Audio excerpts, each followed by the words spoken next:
Rav Nachum's going to get you if you don't. I did post the last one on the YouTube channel. So I wanted to just say something. I think that I heard this from Gila Kletenik, who taught when I took Esser Veheter with Rav Landis a couple of years ago. She taught the Biryah course and the Siman and the Shulchan Aruch. And she made an interesting comment that kind of we danced around, but was that up until now we've been doing like bitul and how you can be mevatel things, or how things can be mevatel rather. We don't not lechatchila necessarily, but and now we're hitting like here are all the exceptions to this. Here are the things that actually have no bitul, and we're going to hit 3 simanim in a row of these 3 or 4, 3 I believe it is, of these categories, and Biryah is the first. So. With that, I wanted to kind of start out with, so what is a Biryah, which is Seif Aleph. So I wanted to review it. So we're going to start, we'll stay in the Shulchan Aruch, Siman Kuf, Seif Aleph. And so I just wanted to first just start, maybe someone will just read the Shulchan Aruch, like the Gemara, like the Torah, starts out not with a concept, but with examples, right? In fact, the Gemara never gives a rule really, which is part of our problem here. So I just wanted to look at the examples. So someone maybe read the very beginning, and I'm happy to read. Go for it. Biryah dahainu kegon nemala of tameh v'gira nasheh ve'ever min hachai uveitza sheyesh ba'efrach ukayotze bahem afilu be'elef lo batla. Great. So you want me to translate? Sure. It just proper nouns. Exactly. But maybe actually the better thing is what are the exceptions? Like what are we coming to exclude? La fuke ma, or ma, stay in Aramaic. La fuke mai, for each of these categories, for each of these members of the list. Well, he hasn't gone into the exclusion part yet. Yes. Here he's just taking things that the Gemara and the Torah list. The exclusion part happens later. Yeah. So no, I agree. I was just going to say, like, for instance, with some of these, right, the of tameh, we're going to see this, right, but as opposed to an of tahor, it cannot be a biryah, right? Is so, and and a beit sheyesh ba as opposed to a beit sheyesh ba tipat dam. Exactly. So good. Okay, so with that, right now we just have category. We just have a list. We don't have actually like a general rule. This is like the, but so then here the Shulchan Aruch is going to give us 4 rules for a Biryah, essentially, right? If I count them correctly. So maybe keep reading. That'll be a good. Yeah. Ein lo din Biryah el im ken hu davar shiabo chayut. I think la puke chita. Great.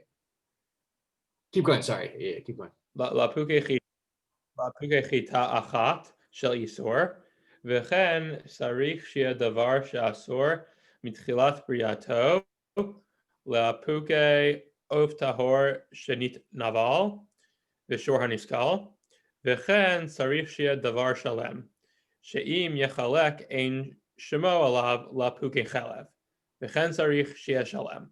Great. So I count that as 4 rules. It has to have chiyut, right? Whatever that means, some sort of life force or something that, as opposed to plants don't have that. That's I think the best I can do with what that means, because apparently Ever Min Achai has that. Apparently Gita Nasheh has that. But it has to be, its Isur has to be halalav from the beginning of its creation as that entity, right? It has to be something that only holds its name when it is whole and does no longer hold its name when it's split up. And it has to be itself whole, right? It can't be a part of an ant. It has to be a whole ant, for instance. So, and I think just to remind us, right, that this was actually a combination of 2 different shitot that we had, both between, I think it was it the Rashba and the Ran? Did I get that right? Yes. Yeah, and the Gra I actually have it listed here, and in Vav, and I wanted to take a look at that. He actually makes an interesting comment about that. So maybe Yavne, or Isaac, one of you want to read Sif Katan Vav in the Biur HaGra? Ve'ein lo din kulei? Yeah. Okay. Kamashe Katav Haran, שלושה תנאים צריך להיות מתחילת בריאתו שיהא שלם, and that is a cat on my Shulchan Aruch. No problem. So, שיהא שלם, yeah. אבל תוספות וראש לא הצריכו חיות, והצריכו שיהא אם יחלך כולי, אלא בשם, whoever Yod Mem is. Yesh Mefarshim. Oh, אלא בשם יש מפרשים, כתבו כמו שכתב הר"ן, ופסח בשולחן ערוך לכולה כל התנאים. Yeah. I really just want, what I'm really interested is maybe summarize and then give us the last couple words there. So. Okay, so basically, the Ron says there are three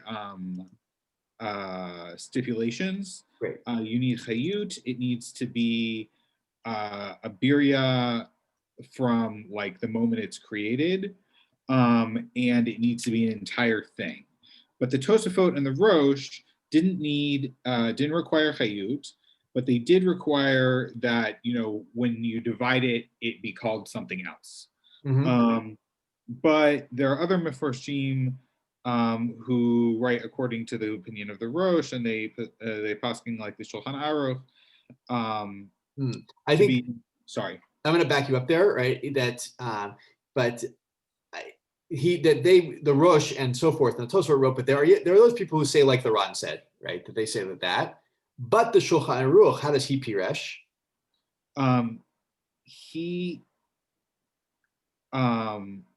So I find this weird wording. The Shulchan Aruch paskins, yeah, lakula, yes, on all these requirements.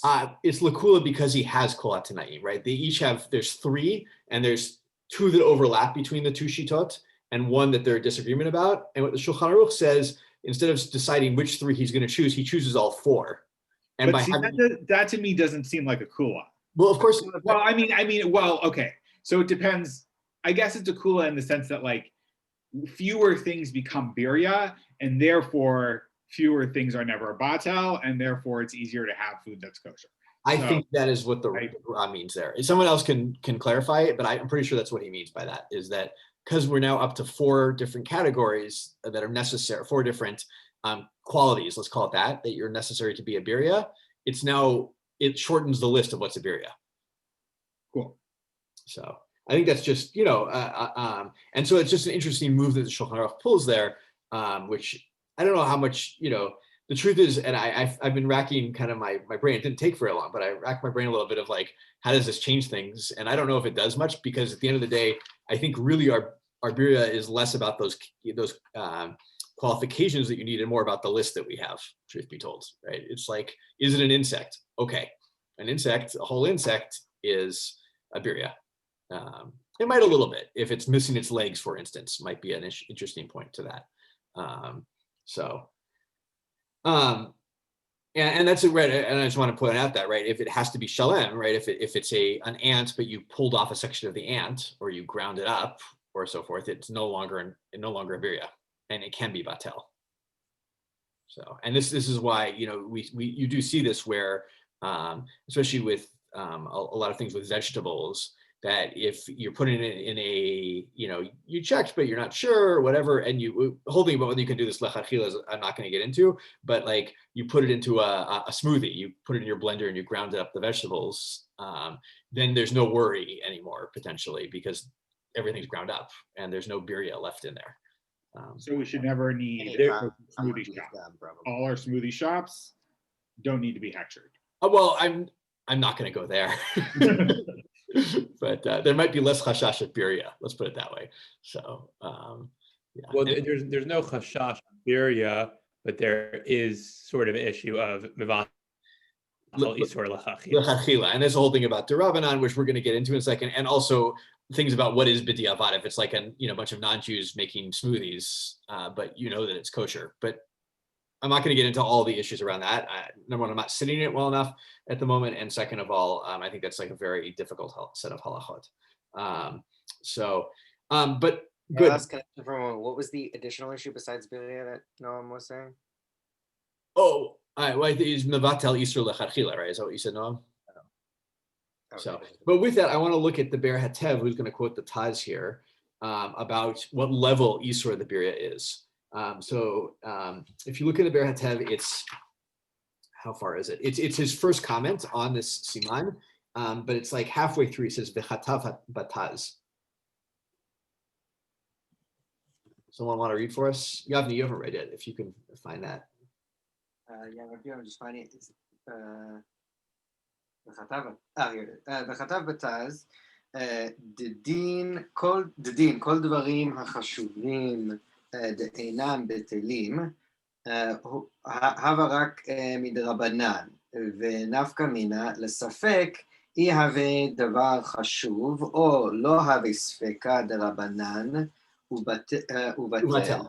אבל I just stop there. I just want to, this is the point I really want to, and I want to read it a little bit differently. He says, v'nafka mina l'safek, ihave devar chashuv olo, have sfeka derabanan uvatel, right?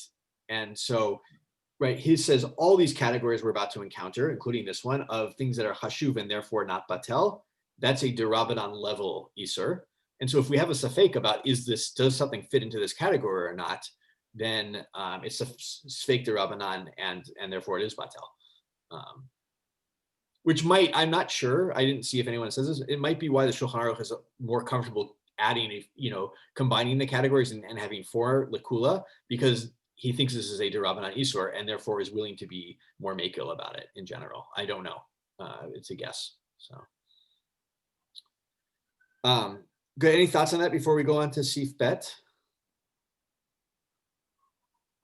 I'm not going to worry too much about the Ramaz comment on Gita Nashet. The truth is, unless any of us is a shochet, which I think we have someone in the class who is, but I am not.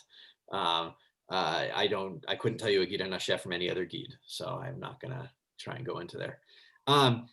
The main thing with Sif Bet, and I don't think we necessarily have to look into it so deeply, just is that, well, maybe someone can tell me the difference between the Biryah Mamash and the Tam of the Biryah. Someone want to just make a comment about that and B-Tool? The time of the Biryah is just like the time of anything else. Great. Yeah. Only the Moshe Biryah that has any special status. Mm-hmm. So, right, if you drop a Biryah into soup, let's pretend like a fly falls into my soup. The fly is not batel, but let's say I can remove the fly somehow. Either I see it, or maybe I can strain it, whatever it may be. The tongue that the fly gives is batel, potentially, assuming there's enough soup in there to be 60-1 against, the size of the fly, or also potentially, exactly, maybe all insects are pagum. Tam leaf gum, which is an interesting point that I think I haven't seen anywhere that spells this out, but I think it's kind of obvious, is that even though often in these cases the Biryah is pogem, right? It nonetheless is not batel in itself. So, good. That's all I have on Sif Bet, unless somebody has anything more. And then Gimel and Dalet, I think, are a little bit more like Tachlis in some ways. Gimel is really a continuation of Bet, but so maybe we'll read Gimel and Dalet inside. Someone, Noam, we're back to you. Go for it. Read Gimel for us. Sure. Kedera shel marak shenafal im Biryah v'nevda asor hakol. So a pot of soup, in which a Biryah fell and then it got lost, like you can't find the Biryah in the soup anymore, the whole thing is forbidden. Great. So, and the Shach, in a very short comment, he gives us a qualification of this, though. So that you can strain it. Someone said you could strain it, I think, right? Yeah, exactly. That's exactly what he says. He says that if you can't strain it, this is the case. If you can strain it, then you can put it through a strainer. Like what's the not such a big deal. Well, I don't know. Maybe it depends if it's chunky soup versus a soup that you've ground up all the parts. A liquidy soup, is that what we call that? I don't know what the right term is, but so yeah, that's an important part of this. And then finally, Dalid, which I think is where Biryah shows up the most often in the modern world. I don't know about you guys. I think that, insects do happen in kitchens, right? That they fall into soups and stuff, but probably less than they did in the ancient world. I'm guessing. I don't know. Maybe I'm wrong. But, vegetables still have bug problems. This is not it's been a thing throughout history, and it's still, I have definitely found bugs in broccoli and cauliflower and in other things as well. So someone maybe read the rule, or maybe, let's read it inside. It's short. So Daled, Isaac, you want to read? Sure. ירקות מבושלות שנמצאו בהם 3 תולעים. הירקות אסורים, אבל מי השלקות מסנן ומותרים. וכן הבשר ירחצנו ויבדקנו ומותר. Okay, so vegetables that have been cooked, like boiled, and you find 3 bugs in them. The vegetables themselves are aser, but the water that you boiled them in, all you have to do is strain it, and then it's okay. It's permissible. And meat that was cooked with it as well, you wash it, rinse it probably, and then you check it, and then it's okay. Yeah. The thing that I found really interesting about this, that I was kind of slightly side-eye about when we were discussing it in Shir, was we say we find 3 bugs in the Yerakot, right? Yep. But we're sort of discussing this soupy, weird mush of vegetables. So when we find the bugs in the Yerakot, it's not necessarily clear to me that they originally came from the Yerakot. So they could have come from the basar, right? So it seems to me like part of this is a desire to see. Part of this seems financial to me, in the sense that, like, if we can assume that it comes from the vegetables, that's a much cheaper loss than losing meat, especially at the time that this is written. I mean, even now, but like, especially when people like really didn't eat meat very often. And it seems like there's a built-in kula there. It's interesting. I don't know if that's the case or not. I can tell you that I think the vegetables are just harder to clean, to make sure you get rid of bugs from, right? Vegetables have meat the thing. Yeah. What was that? Sorry, go ahead. No, I say vegetables have, more hiding places than anything else. Is I think part of the problem. I think it's an interesting shita. I don't know, and it'd be interesting to see if someone says that it's, this is about, we definitely do have in like Hefsed Merubah cases where especially Derabanan stuff can be, there's no gezerah there. But I don't know the answer in this case. But vegetables are just, in my own experience, there's just my own, kind of like, the mitziut of the world that I live in, vegetables have more hiding places for bugs than most other foods do. Not all vegetables, right? And this is why I've seen in some communities I've lived in, Seattle. In fact, the Seattle Vat has historically, I don't know what it's like now, it was historically incredibly machmir about this. They are currently just as ridiculous. Yeah, they would like just say like, just don't eat broccoli, right? Essentially was their, not don't check broccoli for an hour, not check. They banned blackberries. Oh, yes, berries have been one that is, blackberries in particular. And strawberries is the Lakewood Chumrah, where you don't eat strawberries there. Yeah, so it's so yeah, that there are places where they don't check vegetables at all. They just throw them away essentially, or don't eat them. They don't buy them in the first place, or they buy very specialized ones that were, I don't exactly know what happens in the growing of them, that they make sure that there are no bugs, but so, or they make them all into smoothies, but yeah. So I can't answer. I think Rav Nahum made a comment, and I think it was him, and I think it was important that the reason we're talking about cooked vegetables, number one, so then you can include all the other stuff with it, but second, because cooked vegetables in particular are really hard to like tear apart and take the bugs out or wash them out at that point. You wonder how this applies to like vegetables like potatoes or other things like beans or. Yeah. So I mean, there is, right, and one of the main things we get with this seif that I think is actually the really important halachic point is the idea of chazaka, right? Something has a chazaka of not having bugs or having bugs, and that's what we rely on. And so like, I remember I heard once, this is like a shiur that was given at YU I was listening to, but can you eat an apple in the dark? Like maybe there's a bug in the apple. Apples have a chazakah that most apples, generally don't have bugs in them. They do happen, so you can assume from the chazakah you can eat it. At least this is what this one Rav, I don't remember who it was, made the statement of. So it's the same thing. And there is a debate, by the way, here. Just people should know this. You can look in the Biryah Vav. I believe it's also in the Taz, in also Vav, that there's a debate between the Bach and everybody else, where the Bach thinks a chazakah only takes 2 and not 3. And other people say, no, that's, those are particular cases in the Gemara where we're talking about 2, but not in this case of Isser v'Heter. But I think that's also important. So any other? It's like when if you have like broccoli that you found worms in, but there's also potatoes in the soup. Do you have to take out like the potatoes then also? Exactly. And I do think one of the things in this with the soup is why you have to be mesanen and you have to check the meat, would be because there's an idea that if there were already bugs in the vegetables, they got other places in the soup, and you don't want to accidentally, they're hiding against the piece of meat or something. You don't want to eat them accidentally. So, all right. So with that, unless someone has another comment, I want to share my screen, if that's okay. And I wanted to see, maybe quickly, we have a few minutes, look at, I have to find where I put it, but here it is.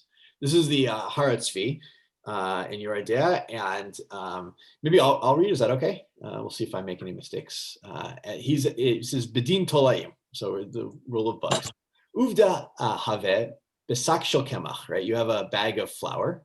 Shenafu b'yom shishi erev Shabbat Kodesh. So they, before Shabbos, they filtered it. They strained the flour to make sure there were no bugs in it. All right. Ve'achar kach b'yom rishon lakhu mimeno me'at kemach lasot mimeno seor le'achmitz etzeisa. And then they go take on Sunday. They take a little bit of the flour to make some, like, I guess, a sourdough starter or something like that. Avur erech sha'achat le'achar she'irvu seor b'toch isa. Now they've mixed this flour into the dough. Ve'afu mimeno lechem, and they made bread out of it. Lakhu me'asak od kemach. They take more flour out of the bag. They do a second filtering of it. They find 3 small flies in this bag of flour. So you've made challah. You probably had it for Shabbat, and now you find out later that there are bugs in this flour. V'nikarim shirachashu me'achitim shnimsu shama b'toch hacheder. Right, and it was recognized that these bugs, these flies, crawled in from the wheat kernels that were in that same room. So, v'nishalti ma dina lechem, and the question is, well, what about the bread that they made? Can you eat it? All right. V'horiti leheter, and I taught that you can be mutar, that this is mutar, you can eat this, right? Al pi divrei hataz v'magen Avraham shebetolaim de'ati me'alma lo yitchazak b'shlosha zimni, right? That when you have bugs that come not from the vegetables itself, but come from the outside, just, they're around in the room or whatever, that doesn't create a chazaka. That's his first reason. All right. Because there's, if there are bugs around and you find 3 of those bugs in the flour, that doesn't mean the flour is buggy. That means there just happen to be bugs that flew into the flour at the time, I think is the claim there. V'im can have a sfeik sveka, and now we're in a sfeik sveka situation. Dilma lo hayu tolaim betoch kometz haseor, v'dilma nimucho. Right. So there's 2 possibilities. Either, right, because we don't have a chazakah that this flour itself has bugs in it. There are bugs from the room. So it's possible there were no bugs in the amount that you took out with your hand to add to the bread. And the second is potentially that they kind of got melted, dissolved into the bread, and there's no actual biryah there anymore. Right? It was broken apart. Right. And there's another reason to say this is kosher. Mitam chazaka, because of chazaka. You already filtered out, sifted out this flour before Shabbat. Right? Then it stands on its chazaka, right? When you first did the first sifting of this flour, it was fine. All right. Kamod minan bait bechazaka baduk linyan chametz. Right. We have the same idea of chametz or pesach. I won't get too into that. El sheyesh le'ayen bazeh imashin imsu betoch sha'a achat itra hachasaka odilma lo have riuta v'chein yesh le'ayen eza have chazkat aguf. Okay. And he says, well, maybe though, because in the last hour it now has a new chazaka. It ruined the first chazaka that you found these other bugs or not. He says, and this sarich, but he doesn't give an answer to that. So, but I actually had a situation like this where I actually found some bugs in my flour. They weren't from around the room. I think they were actually inherent to the flour. And then it was like flour I just put in a bread maker, and I didn't find any I went like searching the bread maker around, and I couldn't find any there. But I did find them in the bag, and I found the bottom of the bag was really bad, so I got rid of it. But I was nervous, like, can I keep making this bread or not? So anyway, so I saw this case, and I was like, oh, this is kind of interesting. Not quite the same case, but an interesting case. And it had some good halakha to it. All right, any thoughts or final questions about this, about Biryah in general? One thing I didn't mention that I just want to throw out is there is a shita out there that the Shulchan Aruch doesn't quote, that gets quoted in the Achronim, and it's also, I think was in the Torah, if I remember correctly, that a Biryah is actually a batel in 1 in 960. And The Rashba. What was that? I think it's the opinion of the Rashba. Oh, there's the Rashba. Thank you. Yeah, and so that does, and there is also I don't remember where it is. I didn't get a chance to look. I remember the Aruch HaShulchan has some actually meanings used on stuff in vegetables themselves, but I don't remember what they are.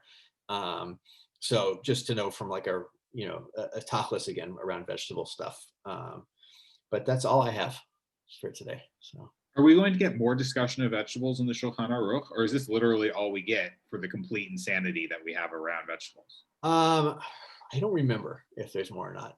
Okay. Yeah. So that's why I tried to push Ralph Landis on, like some, like, what do you do?